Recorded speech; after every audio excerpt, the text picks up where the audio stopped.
Tempos Modernos, de 1936, é um marco na filmografia de Charlie Chaplin. A linha de montagem da fábrica que o filme retratou havia acabado de nascer na época em que viveu Karl Marx. Marx era alemão e viveu de 1818 a 1883. No século XIX, período em que o capitalismo industrial estava se consolidando na Europa. As máquinas se disseminavam, operadas por trabalhadores assalariados.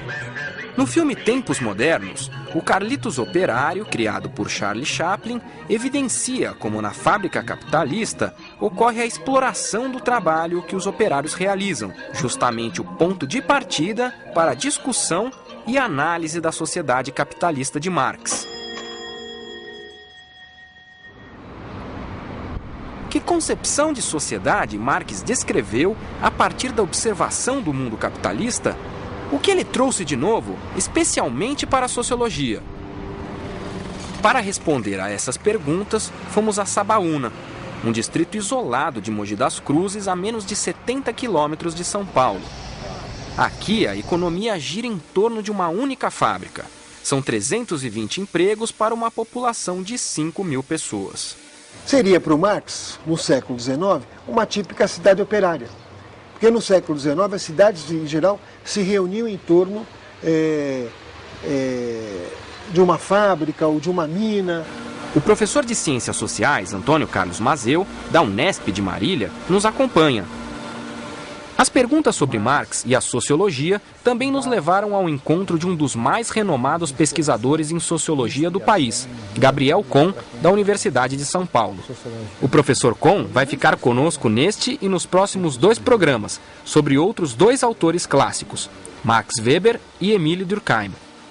Primeira pergunta a ele: que importância a obra de Marx tem para a sociologia? Olha, houve uma época até que se dizia que ele não tinha importância nenhuma, viu? Porque ele era considerado um economista, um filósofo, sei lá, um grande revolucionário, mas ninguém diria que ele tivesse contribuição para a sociologia. Que, aliás, quando ele escreveu, etc. e tal, pouco mais existia do que o nome, inventado pelo Comte, um autor contemporâneo do Marx, que o Marx não gostava especialmente, ele tinha antipatia pelo Comte, até porque o Comte, na perspectiva do Marx, era muito conservador, etc. Kohn se refere ao filósofo francês Auguste Comte, que em torno de 1830 foi o primeiro a usar o termo sociologia. No entender do Marx, o capitalismo produz uma primeira relação social fundamental, da qual derivam N outras, que é a relação de assalariamento, a relação de compra e venda de força de trabalho, que não é uma relação natural, ela teve que ser inventada. Alguém tem a indústria, alguém tem capacidade de trabalhar, a relação que se estabelece é eu vendo minha capacidade de trabalho para quem tem a indústria. Essa relação é central. Quer dizer que quando o pesquisador Flávio Sais, no programa sobre capitalismo no Brasil, disse: a ideia do trabalho assalariado seria, vamos dizer, o núcleo da concepção de capitalismo. Então, ele estava pensando de acordo com as descobertas de Marx.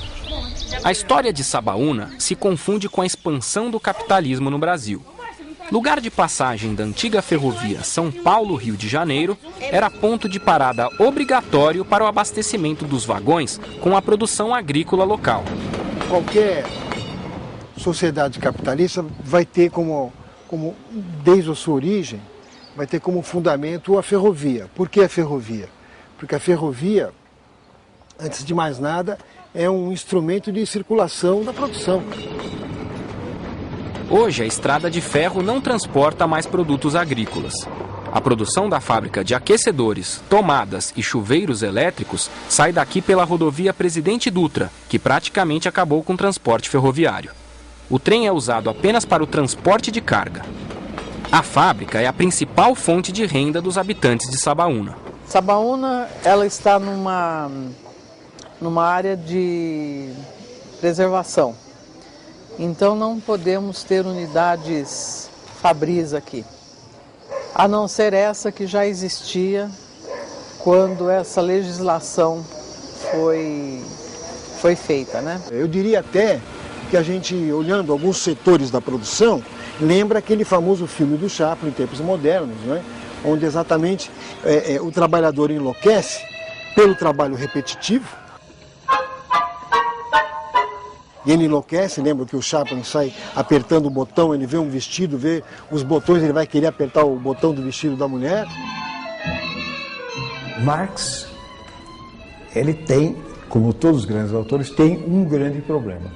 O problema dele era, como é que eu posso explicar a dinâmica extraordinária dessa sociedade que se transforma de uma maneira verdadeiramente revolucionária por força de mudanças econômicas que tem como propulsor uma determinada classe, um determinado conjunto de pessoas. Eu não estou definindo com precisão, mas enfim, tem como propulsores o conjunto dos capitalistas, o conjunto daquilo que ele chamaria a classe burguesa. Como é que essa coisa caminha? Quais são as tendências? O que ela está produzindo? Quais são os limites disso?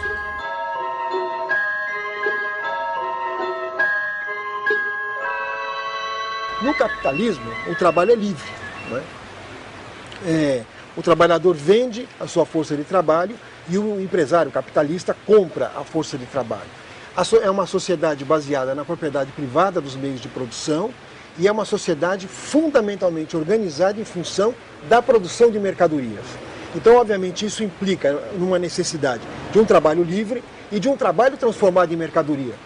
Então, obviamente, que o Marx, quando vai analisar a construção da categoria trabalho, ele vai dizer, olha, toda forma social tem uma forma histórica de trabalho e no capitalismo, como elemento central, é o trabalho livre e a venda da força de trabalho que move, vamos dizer assim, a estrutura social.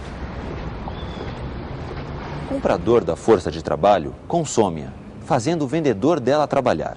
Este, ao trabalhar, torna-se realmente no que antes era apenas potencialmente. Força de trabalho em ação. Trabalhador. Para o trabalho reaparecer em mercadorias, tem de ser empregado em coisas que sirvam para satisfazer necessidades de qualquer natureza. Por isso, temos inicialmente de considerar o processo de trabalho a parte de qualquer estrutura social determinada. O que acontece no capitalismo? Primeiro, o trabalhador não tem mais os meios de produção, ou seja, não tem os instrumentos de produção. O trabalhador vende só sua força de trabalho. Eu quero trabalhar. Pois não, o que o senhor sabe fazer? Eu sou marceneiro. Eu não tenho a madeira, eu não tenho o machado, eu não tenho a serra, eu não tenho a plaina, não tenho nada. Eu chego na fábrica, a fábrica me fornece tudo. Todos os instrumentos de produção estão aqui. Você vai pegar a sua capacidade de trabalho, vai utilizar os meus instrumentos e vai produzir. Isso que são os meios de produção.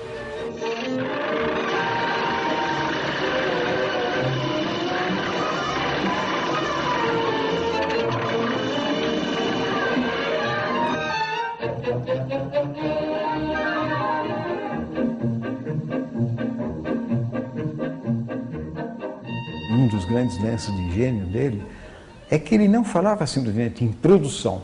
Eu quero ver qual é a produção. Ele não falava simplesmente no trabalho.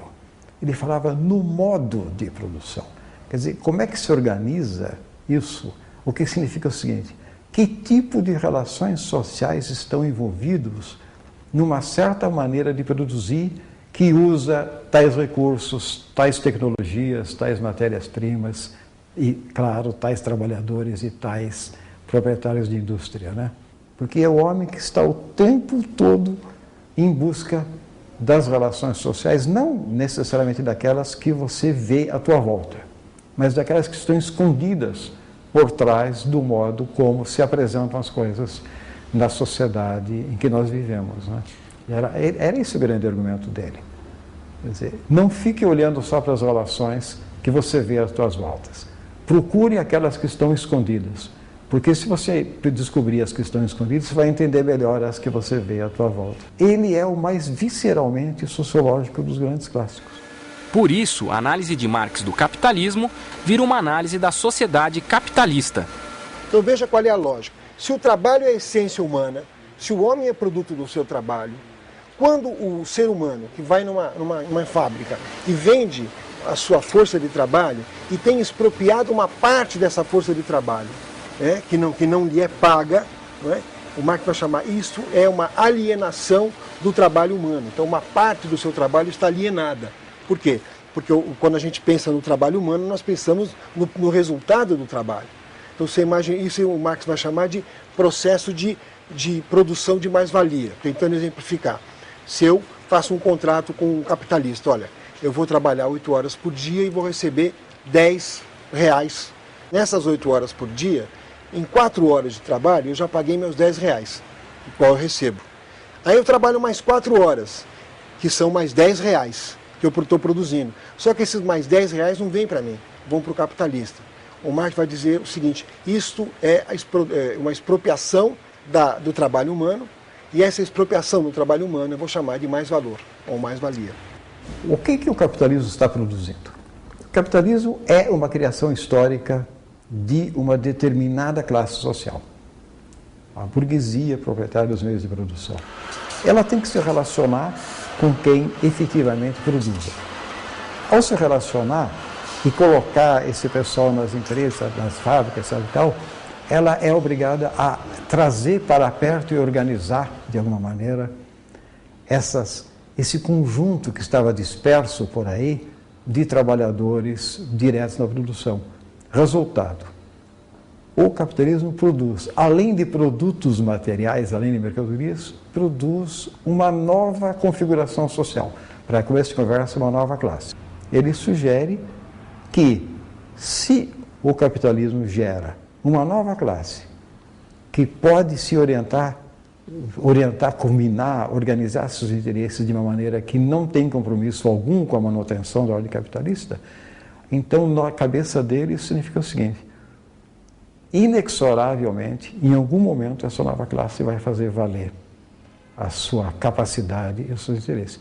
E vai gerar um outro tipo de sociedade. Marx, sem dúvida, apostava nesse outro tipo, uma sociedade tipo socialista, que você não tivesse mais compra e venda de força de trabalho, não tivesse mais apropriação privada do trabalho, e na cabeça dele, tendencialmente, não teria nem mais o Estado como grande órgão coordenador da sociedade.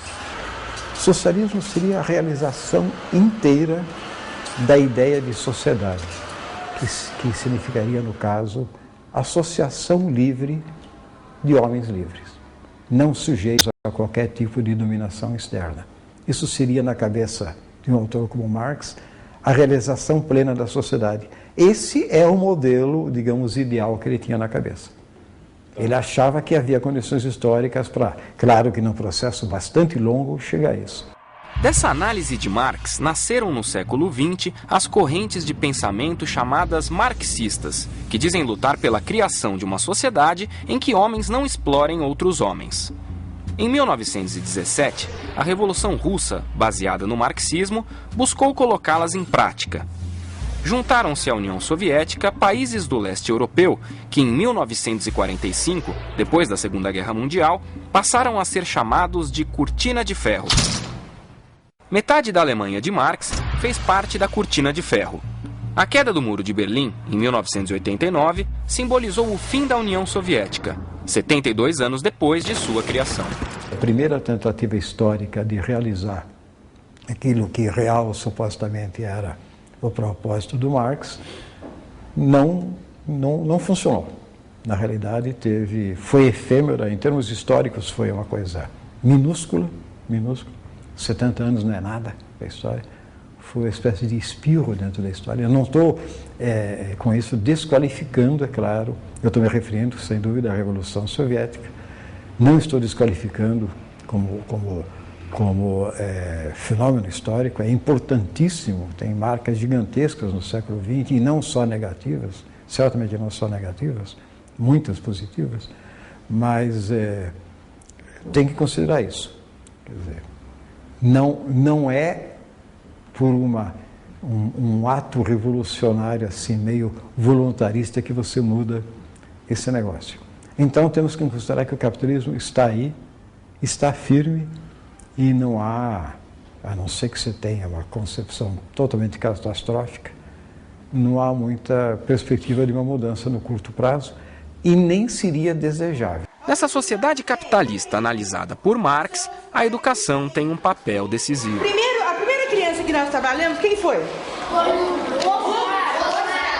Ele não tem, pessoalmente, uma reflexão sistemática sobre educação. Mas a tendência maior do Marx e dos seus seguidores é de desenvolver uma visão crítica sobre os limites da educação na sociedade contemporânea, que, no entender deles, estaria demasiado voltada para a reprodução das condições já dadas de vida social e não suficientemente voltada para criar indivíduos capazes exatamente de ir além, de transcender isso, né? E o que Marx pensaria do mundo de hoje? Olha, o Marx ficaria espantado por dois motivos, segundo a minha avaliaele Primeiro, ele diria o seguinte: tudo aquilo que eu avaliei, que eu analisei, está acontecendo, né? A mercadoria se transformou, não é mais um fetiche, mas é uma reificação. O mundo vive uma reificação. Todas as relações sociais se mercantilizaram, não é? Imagina o Marx caminhando pela Avenida Paulista e olhando as revistas de mulheres nuas, ele iria dizer: está aí o ser humano que virou mercadoria de vez, se vende pessoas nas ruas, não é?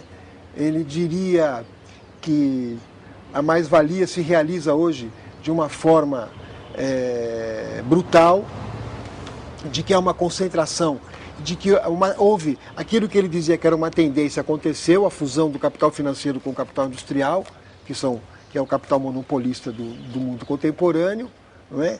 E também iria dizer o seguinte: puxa vida, essas experiências socialistas falharam e falharam muito. O pensamento marxista se defronta, entre outras coisas no momento, com o seguinte problema: a forma tradicional de construir uma alternativa histórica ao predomínio unilateral da sociedade capitalista, que seria a organização política de uma poderosa classe trabalhadora, de um poderoso proletariado, essa condição não existe mais.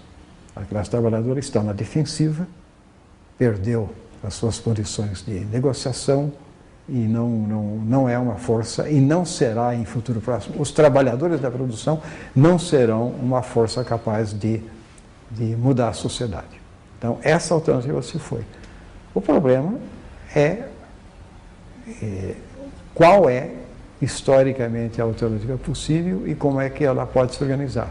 A partir de que indicações, por que modos, nacionalmente, internacionalmente, localmente, em nome de que bandeiras e por aí vai.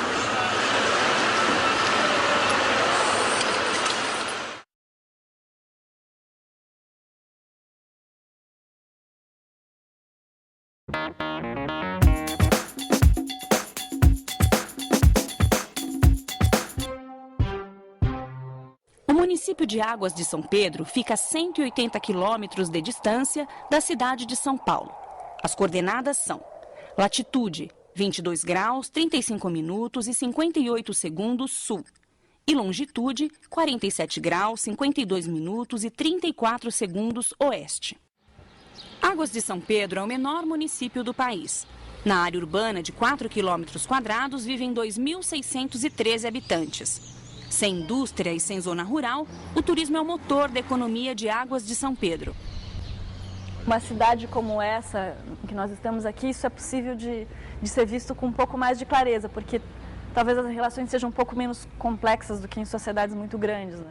O que esperamos ver com mais clareza aqui em Águas de São Pedro, aproveitando a pequeneza da cidade, é a concepção de sociedade que aparece na obra de Durkheim. Aqui funciona como um laboratório de observação das relações sociais.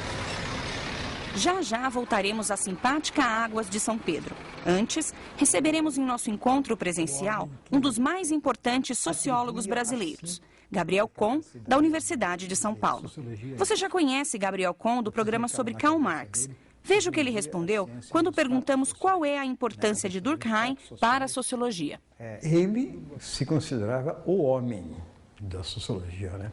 O criador, praticamente, o homem que botava a ordem na casa. Quando ele começou seu trabalho, isso significa na virada do século XIX para o XX, havia montanhas de autores propondo análises da sociedade, propondo uma ciência social.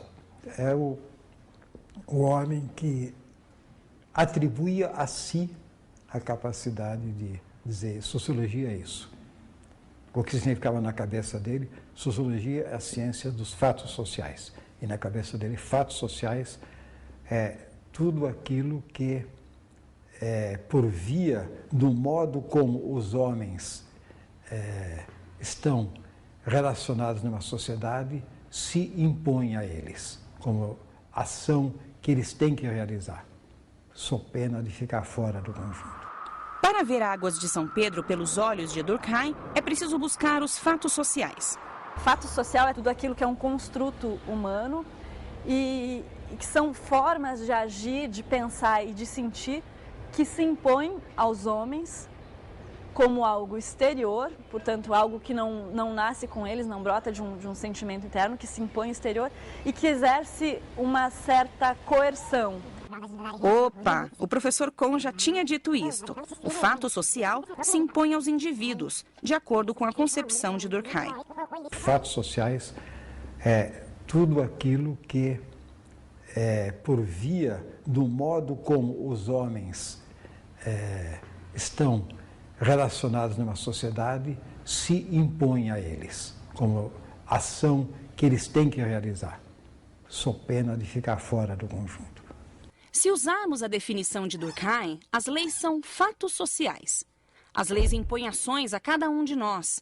Não roubar, não aceitar suborno, não passar no sinal vermelho. Quem não segue certas leis é posto para fora da sociedade. Por isso, a pesquisadora Raquel Vaz, da Universidade de São Paulo, levou a equipe da Univesp TV à Câmara Municipal de Águas de São Pedro. O legislativo, para ele, é como se fosse a instância reflexiva da sociedade. O que isso quer dizer? A sociedade, no seu conjunto, elabora representações coletivas sobre o que é o bem, sobre o que se deve fazer, sobre o que se deve desejar. E essas demandas, elas devem chegar nessa instância mais racional, que é a Câmara dos Deputados, a Câmara dos Vereadores. O que quer dizer que é o fato de ser uma instância mais racional?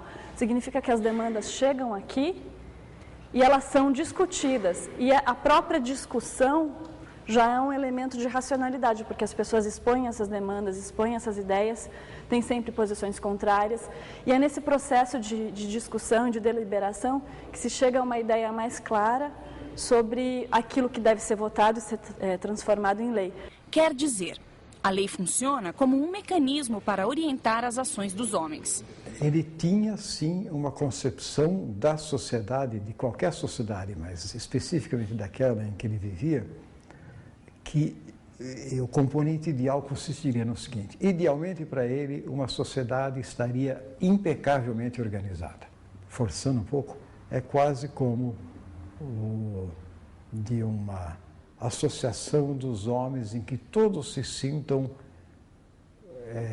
bem, ao mesmo tempo que obedecem às exigências do conjunto. Então, nessa perspectiva durkheimiana, a escola é importante, porque é lá que as crianças aprendem a obedecer. Por isso, depois da visita à Câmara Municipal, Raquel Vaz levou a equipe da Univesp TV à Escola Municipal de Educação Infantil de Águas de São Pedro. Olha, nós vamos falar, como todo dia a gente fala, das regrinhas. Quais são as palavrinhas que a gente usa? Por favor. E quando você machuca o amigo, o que você fala?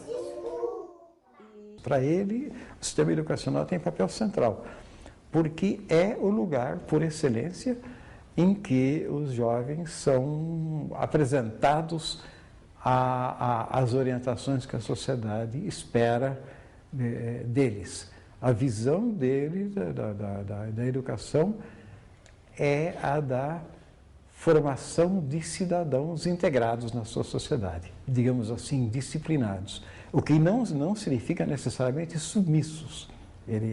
Durkheim não era um homem avesso a exigências democráticas, mas era um homem, digamos, com uma visão extremamente severa da sociedade. Aliás, é o mais severo dos grandes clássicos. E o material, a gente pode rasgar, Acho que a primeira coisa que me chamou muito a atenção foi na gravação que foi feita há pouco, da professora com as crianças.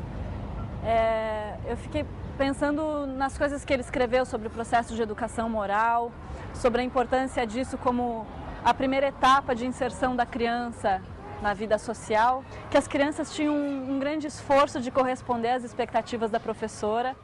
Elas tinham esse grande interesse em aprender as regras, em mostrar que sabiam as regras, mesmo quando falavam coisas que não eram perguntadas. Mas ali, naquele momento, o que importa não é tanto o conteúdo do que está sendo ensinado, mas a formação no espírito da criança, dessa disposição de se integrar ao grupo. Aí a tia Ana fala assim, abaixa o volume, não é? Abaixa, gente, fala mais baixo, não é? Aí a tia Ana eu mexo no volume para baixar esse volume. E a gente pode traduzir isso, que a gente viu, pelo conceito que o Durkheim utiliza de espírito de adesão ao grupo. É um nome que é um pouco estranho, mas o espírito de adesão ao grupo é justamente isso. Você sentir que faz parte de alguma coisa e é uma coisa que você gosta de fazer parte, é algo que te faz bem. Porque ele considera o homem como um ser social e por isso ele realiza a sua natureza na vida coletiva. E isso é uma coisa que traz uma certa satisfação para o indivíduo, porque ele, se vivesse sozinho, para o Durkheim, ele não seria plenamente homem. O que acontece? Você lembra o que acontece quando todo mundo começa a falar? Você não entende nada. Isso mesmo, a tia Ana não entende nada. Esse é o princípio dessa vida em sociedade, que significa o quê? Você aprender a respeitar as regras que existem na sociedade, você aprender a amar o grupo do qual você faz parte e você também começar a aprender a se colocar nesse mundo. Esse já seria o começo daquilo que o Durkheim chama de espírito de disciplina, você começar a refletir sobre essas regras que existem.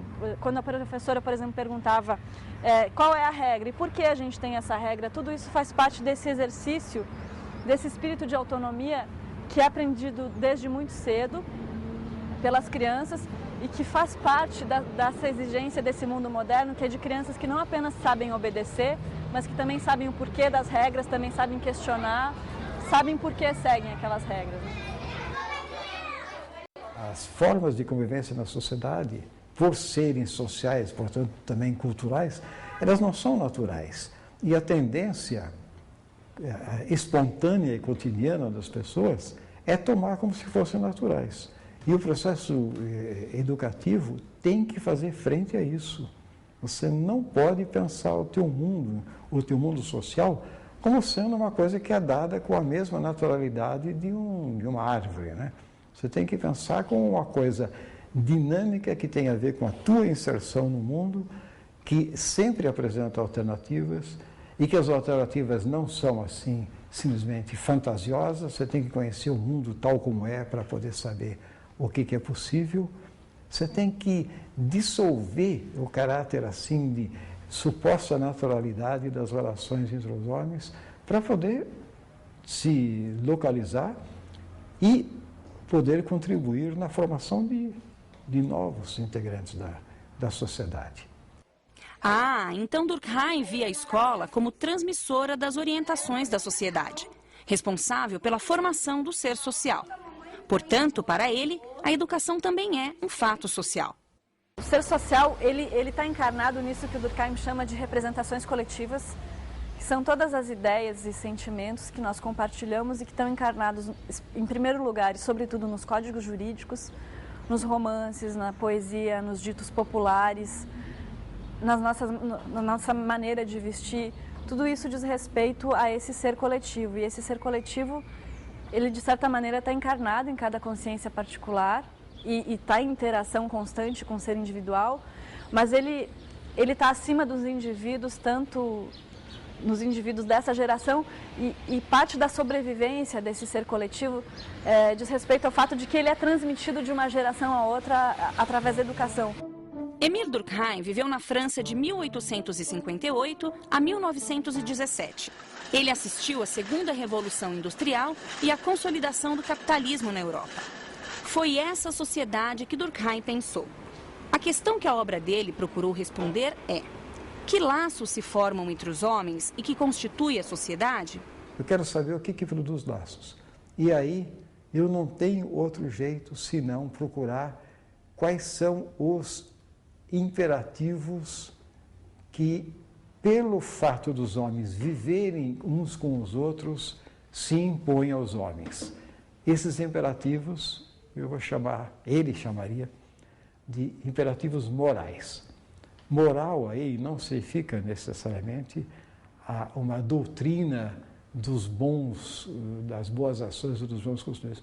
Moral aparece no seu sentido mais amplo de costumes e formas de fazer, formas de existir no interior de uma associação qualquer.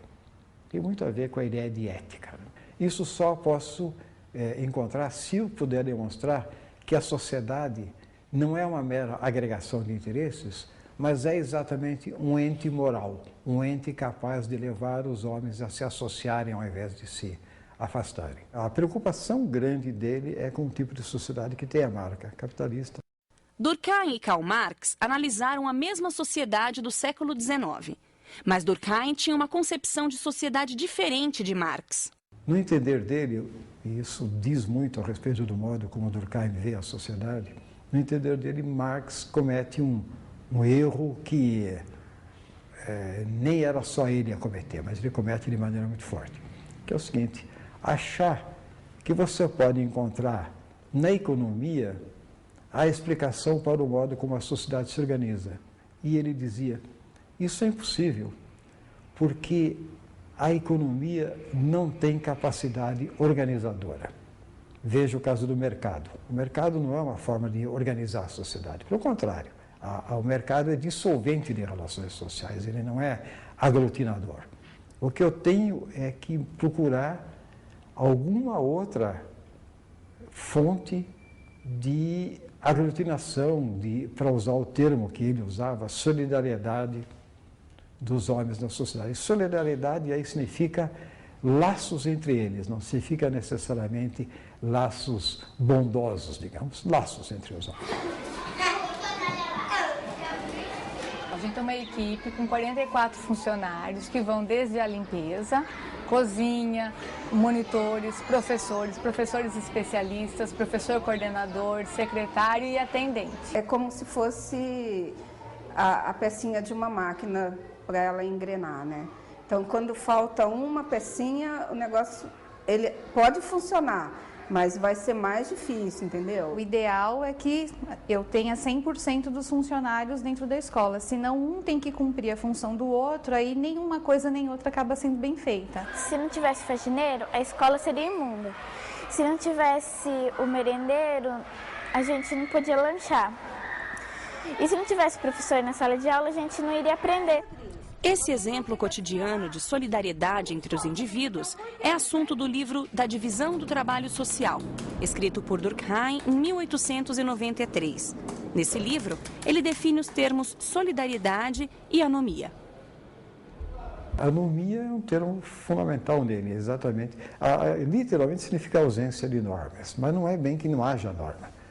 O que há na perspectiva do Durkheim é que em certos momentos, em sociedades altamente complexas como essa que nós vivemos, o sujeito está exposto a um conjunto pouco articulado de normas e muitas vezes conflitantes. Então ele não sabe para que lado vai, ele não sabe muito bem para que lado seguir. E ele encontraria isso em alta escala na sociedade. E diria, pequenos grupos de convivência dos jovens estabelecem certas normas que colidem com normas da escola, que por sua vez colidem com normas do emprego e por aí vai. Por onde vai se orientar? O jovem, especialmente. Aliás, ele provavelmente viria como o segmento mais mais penalizado das sociedades contemporâneas, os jovens. Durkheim é um homem preocupado com as instituições mais do que com os indivíduos. Nesse sentido, ele está no extremo oposto ao seu grande contemporâneo Max Weber, né? É o extremo oposto. Quer dizer, enquanto Durkheim olha, mas quais são as formas de organização que se impõem aos homens, os integram e lhe dão referência para agir, o Weber diria, não, eu quero saber quais são as orientações que os homens, os indivíduos, imprimem à situação e como é que na relação entre eles vão aos poucos criando a rede na qual continuarão a interagir. Mas isso é uma outra história que fica para um próximo encontro.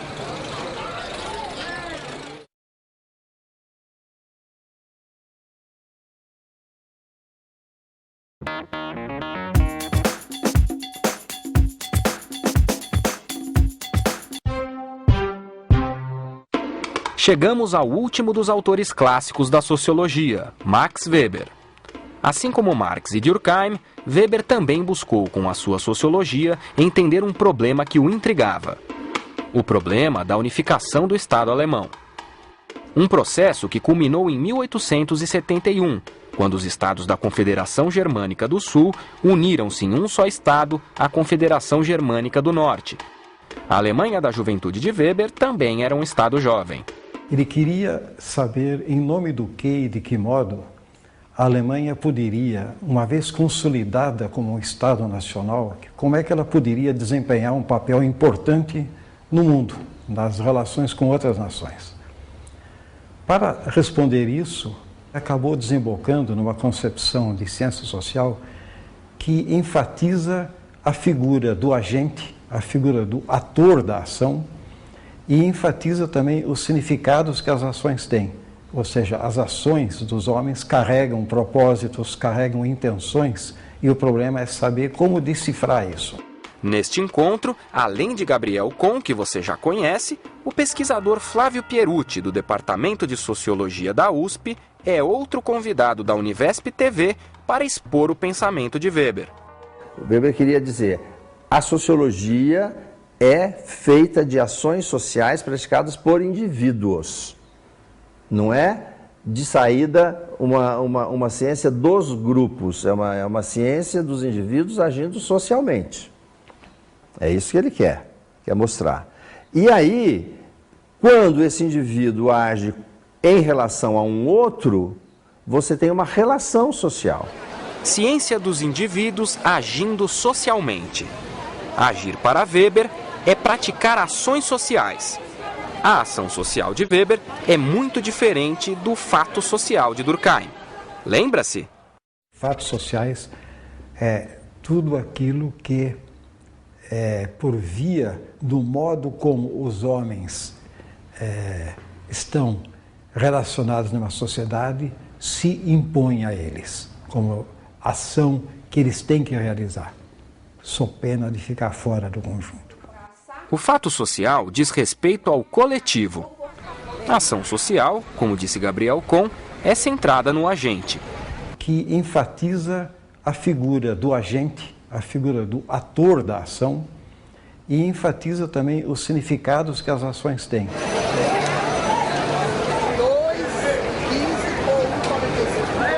Rua 25 de Março, centro de São Paulo, segunda-feira de manhã.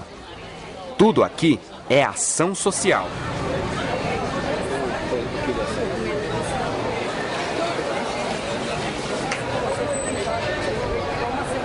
Eu vendo, você compra. Eu mando, você obedece. Eu pergunto, você responde. Quer dizer, você tem tudo isso que são ações individuais, mas que já formaram uma espécie de dependência de uma outra, que é, portanto, então já se formou uma relação social. Max Weber definiu ação social em Economia e Sociedade, obra publicada 2 anos depois da morte dele, em 1922. Aliás, Gabriel Kohn foi quem fez a revisão técnica desta tradução.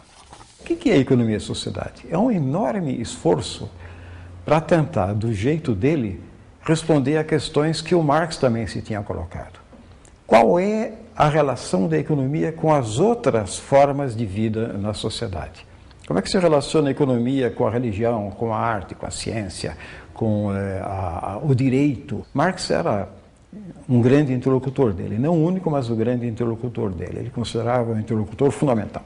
Weber nasceu em 1864, 19 anos antes da morte de Karl Marx. Ele achava que o marxismo ficava muito preso na ideia de fenômenos econômicos pura e simplesmente, e tinha uma ideia de causalidade que era: os fenômenos econômicos determinam os outros fenômenos, seja na área social, seja na área cultural, seja na ideologia, na arte, o que seja. O que o Weber tenta fazer? Dizer, olha, não vou negar que o modo como se organiza a economia tem efeitos sobre as diversas outras formas da vida social. Não é isso que está em jogo, não estou negando isso. Só vou negar que você possa, sempre que você encontra alguma forma de organização na sociedade, digamos direito, digamos religião, digamos a arte, ou seja lá o que for, você fazendo o caminho linear dali para a economia, você encontra a explicação de por que é assim e não de outro modo. O Weber vai dizendo, você tem formas que vão surgindo junto com o capitalismo, e o capitalismo, o pequeno capitalismo urbano, né, de produção mesmo, já de produção, que já de alguma forma vai racionalizando. Então, de que forma que o capitalismo nos produz um pouco? Porque ele nos leva a racionalizar a nossa vida. Você aprende a fazer implicitamente um livro caixa. Na perspectiva dele, a sociedade capitalista, ela representava, digamos assim, o horizonte histórico da sua época. Ele não pensava numa outra sociedade que viesse a substituir a capitalista. Ele queria saber o funcionamento interno disso. Funcionamento interno do capitalismo. A obra de Weber, que vai longe nessa ideia, é A Ética Protestante e o Espírito do Capitalismo. O professor Perucci fez uma tradução comentada do livro escrito entre 1904 e 1905.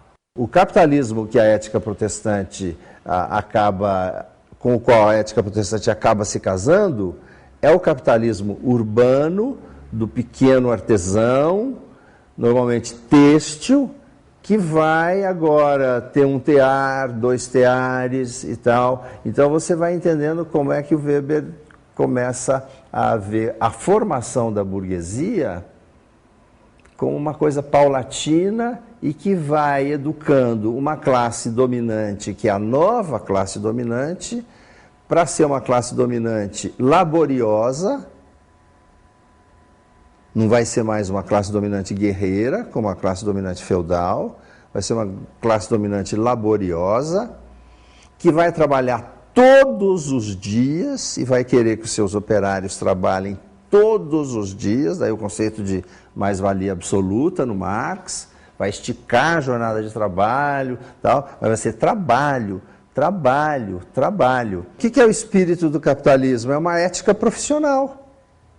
Não é economia capitalista, você percebe? Então ele abre um jeito de você chegar por fatores não econômicos ao capitalismo que não cabe em nenhuma outra ciência a não ser na sociologia.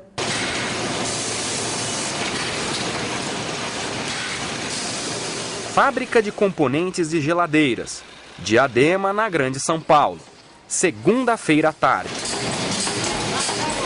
O modo de produção de uma fábrica é, na visão de Weber, uma manifestação da racionalização típica do funcionamento interno do capitalismo. Weber viu essa forma de organização em muitos aspectos da sociedade capitalista. Por exemplo, a burocracia, como forma de organização do Estado. Receita Federal, centro de São Paulo, segunda-feira de manhã. Aqui é um exemplo de como a racionalização se manifesta na organização do Estado. Um Estado que seja orientado em termos legais, com uma racionalidade que permita a previsão da ação, porque senão você não tem capitalismo, você não tem ação econômica que permita rendimentos, é preciso a garantia de uma certa previsibilidade, e isso o Estado racional, legal, como ele dizia, permite. Então você tem que ter isso. Você tem que ter garantias para a existência de empresas que resultem no que é essencial no capitalismo, que é lucro, retorno para o proprietário. E você tem que ter também um Estado equipado para produzir e implementar políticas. Ou seja, você tem que ter um aparato administrativo eficiente no Estado. Esse aparato é a chamada burocracia. A burocracia é um tipo de racionalização. Quando ela funciona de um jeito, você fala, tivéssemos nós seguido os nossos interesses, nós teríamos terminado vítimas de interesses pequenos e briguinhas pessoais. E a burocracia ela tem uma lógica racional de buscar o melhor, né, que às vezes funciona. Então, quando funciona, você entende por que é uma coisa realmente muito moderna. A burocracia acabou concentrando a atenção do Weber também para entender até onde pode ir e quais são os limites de um capitalismo concorrencial, competitivo de mercado. Porque a burocracia não gera novas políticas, não toma novas iniciativas, ela simplesmente age rotineiramente.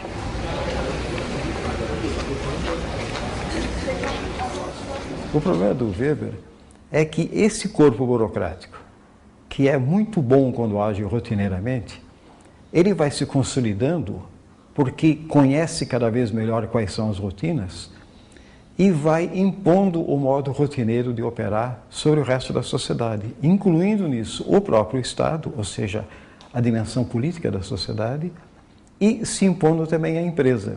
A política não pode depender simplesmente da rotina. Em função disso, o Weber constrói toda uma análise muito interessante dos choques e dos descompassos entre o burocrata e o político. O burocrata quer que tudo continue do modo que ele está habituado e do modo que permite prever as consequências. O político, se ele for realmente o político, está pensando nas necessidades de novas ações, novos projetos, novos programas para a sociedade toda. A questão é saber quem vai subordinar quem. A aposta do Weber era no político, porque ele não queria, o grande medo dele, aliás, era uma sociedade submetida a uma espécie de rotina estanque. E ele via o grande risco disso correndo na burocracia. Assim como Marx e Durkheim, Weber também pensou na educação. Ele achava que a educação era fundamental para duas coisas. Primeiro, para todo ser humano, a educação é fundamental exatamente para transformá-lo num indivíduo autônomo, dono do seu nariz. Isso por um lado. Agora, por um outro lado, o indivíduo tem que estar politicamente ligado à sua nação. Ele pode não ser um homem que tenha algo assim como uma obra de sociologia da educação, ou sobre pedagogia, técnicas e tudo mais, mas ele tem um tipo de enfoque que ajuda muitíssimo a pensar os fenômenos da educação. Por exemplo, tentar decifrar a dinâmica na sala de aula, digamos. Só para pegar um aspecto pequeno. Quais são os agentes lá dentro, como é que orientam as ações e como articulam as suas ações? E o que resulta disso? Será que o que resulta disso é, sem sombra de dúvida, mais conhecimento? Ou, eventualmente, que tipo de conflitos resultam disso? Como é que você pode encarar isso? Quer dizer, ele pode ajudar muitíssimo na análise de processos e das instituições educacionais. A galinha ruiva perguntou assim: vocês querem me ajudar a pôr o bolo para assar? Não. Existe uma sociedade ideal para Max Weber? A sociedade ideal para o Weber era uma sociedade em que as pessoas pudessem ter os seus pontos de vista radicais, suas convicções radicais, certo? Sendo respeitadas por outras pessoas que também defendiam as suas posições de uma maneira radical. O Weber tinha uma concepção meio heróica da vida. Tudo depende da força com que o indivíduo luta entendeu? E a verdade com que ele age e com que ele, digamos, traça o seu caminho. O que há de bom num grande autor clássico? O que há de bom é o seguinte: ele me permite ver o mundo com um certo tipo de foco que me permita formular perguntas específicas e importantes. Qual é o limite dele? É o das perguntas que ele permite formular, porque outras perguntas estão fora do horizonte dele.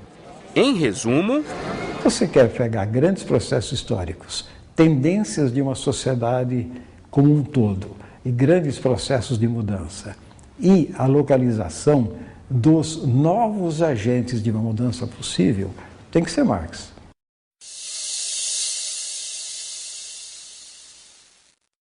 Então, obviamente, que o Marx, quando vai analisar a construção da categoria trabalho, ele vai dizer, olha, toda forma social tem uma forma histórica de trabalho, e no capitalismo, como elemento central, é o trabalho livre e a venda da força de trabalho que move, vamos dizer assim, a estrutura social. Se o teu problema é saber quais são as formas de organização e de integração de uma sociedade como um todo, quais são os pontos em que isso revela falhas e, sobretudo, de que maneira os integrantes dessa sociedade são levados a internalizar as exigências dessa sociedade, tem que ser Durkheim.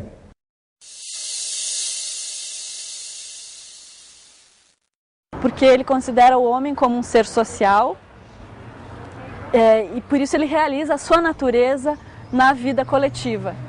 E isso é uma coisa que traz uma certa satisfação para o indivíduo, porque ele, se vivesse sozinho, para o Durkheim, ele não seria plenamente homem.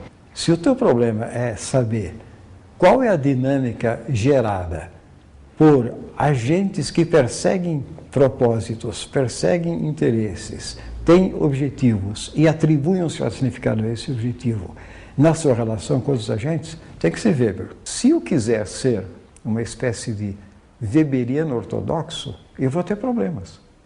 E ele seria o primeiro a me dizer isso. Dizer, olha, você não pode simplesmente embarcar na minha canoa do meu tempo. Ela é pequena, possivelmente furada, e ela não te traz, ela não vai a todos os portos. E nem sequer enxerga todos os pontos da margem. Ela é muito orientada. Então procure mais coisas.